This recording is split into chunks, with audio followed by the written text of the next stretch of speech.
Selamat sore Ibu-ibu, masih semangat nggih? Selamat sore, masih Bu. Nggih, alhamdulillah masih semangat nggih.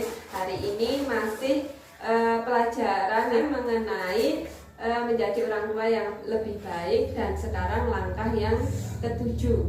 Nggih, lah niku menghindari konflik di hadapan anak. Nggih. Nah, sakniki sekarang kita akan masuk ke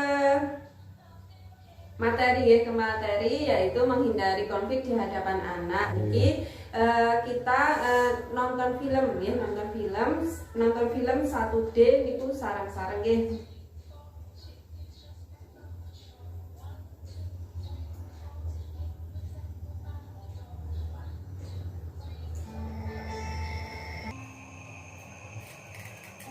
Menurut Ibu, sebaiknya kita beli motor, Pak. Lokasi proyek Bapak kan sekarang jauh-jauh. Apa Bapak tidak capek?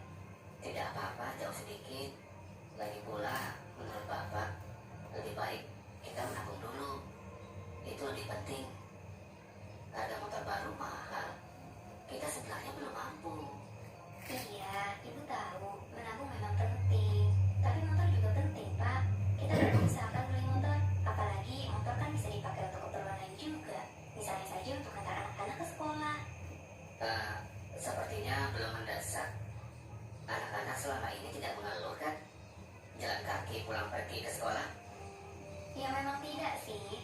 Tapi kita ini sebenarnya memang sudah perlu punya motor. Misalnya saja untuk Ibu. Kalau Ibu harus ke pasar, lalu untuk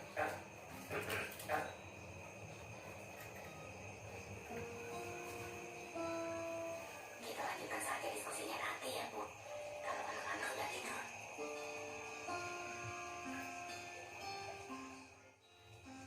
menurut Bapak bagaimana? Apa kita izinkan minum es tomtom besok? Terlalu sering minum es kan tidak sehat. Lagi pula, boros sekali kalau kita izinkan membeli es tomtom setiap hari. Tapi, kasihan juga kalau tidak diizinkan. Kita sangat suka es tomtom.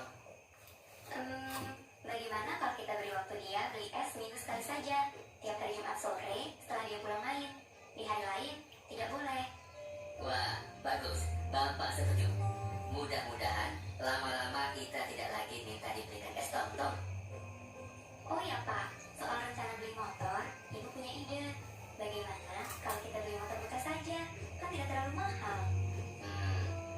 Bisa saja kita cari motor bekas. Tapi kita lihat dulu harganya. Kalau kira-kira kita mampu mencicilnya, ya kita beli. Tapi kalau tidak, Bapak pikir lebih baik kita menabung dulu sampai tabungan kita cukup.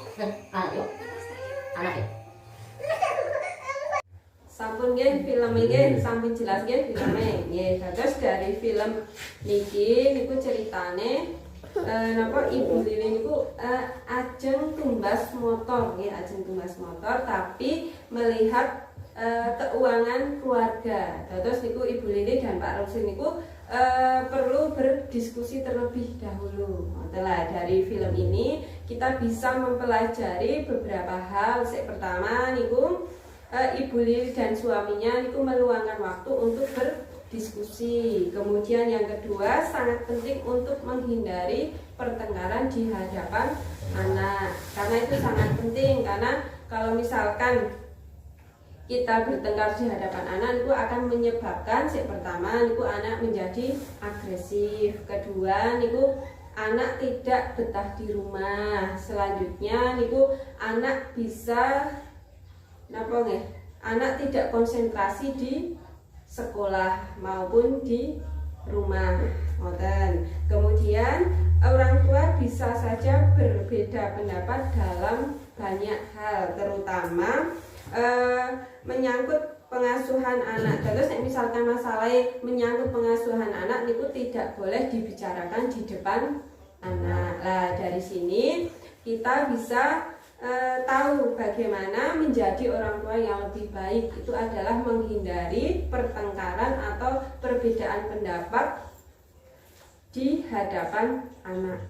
Kemudian kita juga akan mempelajari cara menghindari pertengkaran di hadapan anak. Niku yang pertama, niku berdiskusi dan menyepakati bersama pasangan untuk tidak menunjukkan kemarahannya di depan anak. Kemudian cobalah untuk menenangkan diri dan tidak terpancing emosi. Carane niku nggih misalkan napa nggih berdoa, misalkan dengan berdoa, berwudu atau mengambil nafas dalam.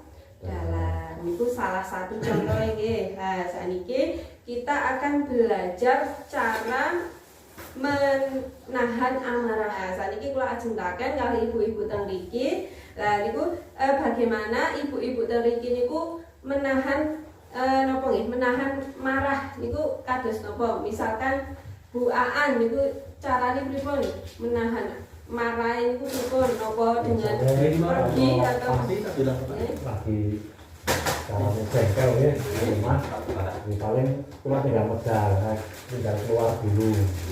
Nggih. Lah nek Bu Umi pripun niku? Oh nggih. Nek kula anu handle riyen. Nggih, urusan ngomong napa-napa riyen. Nggih, Diam.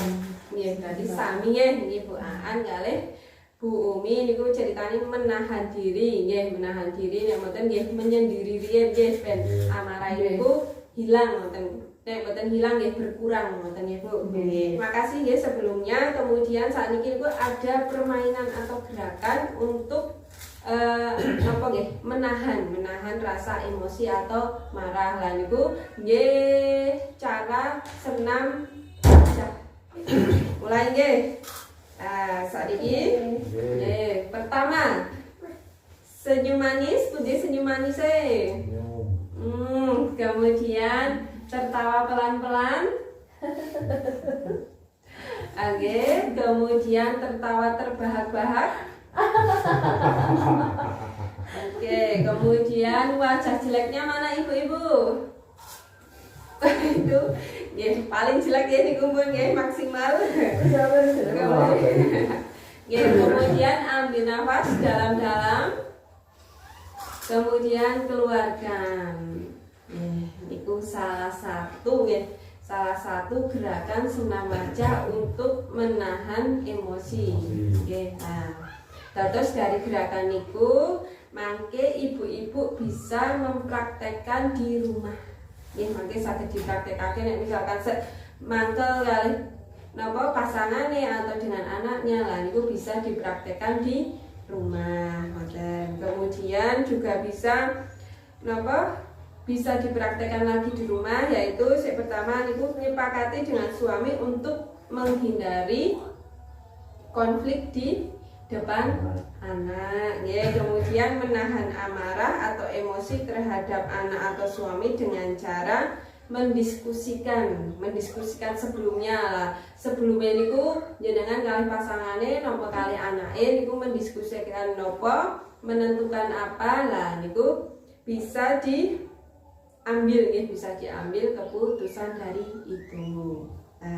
Niki mangke nggih kula nyuwun kali ibu-ibu saged napa nggih mempraktekkan di rumah nggih mangke. Nah, nanti di pertemuan berikutnya saya akan tanyakan, mudah-mudahan napa nggih ibu-ibu mempraktekkan dan bisa bermanfaat untuk ibu-ibu. Nah, niki mungkin cekap semanten nggih saking kula, mungkin mangke kita bertemu di kesempatan yang lain. Kula akhiri. Wassalamualaikum warahmatullahi wabarakatuh. Waalaikumsalam warahmatullahi wabarakatuh.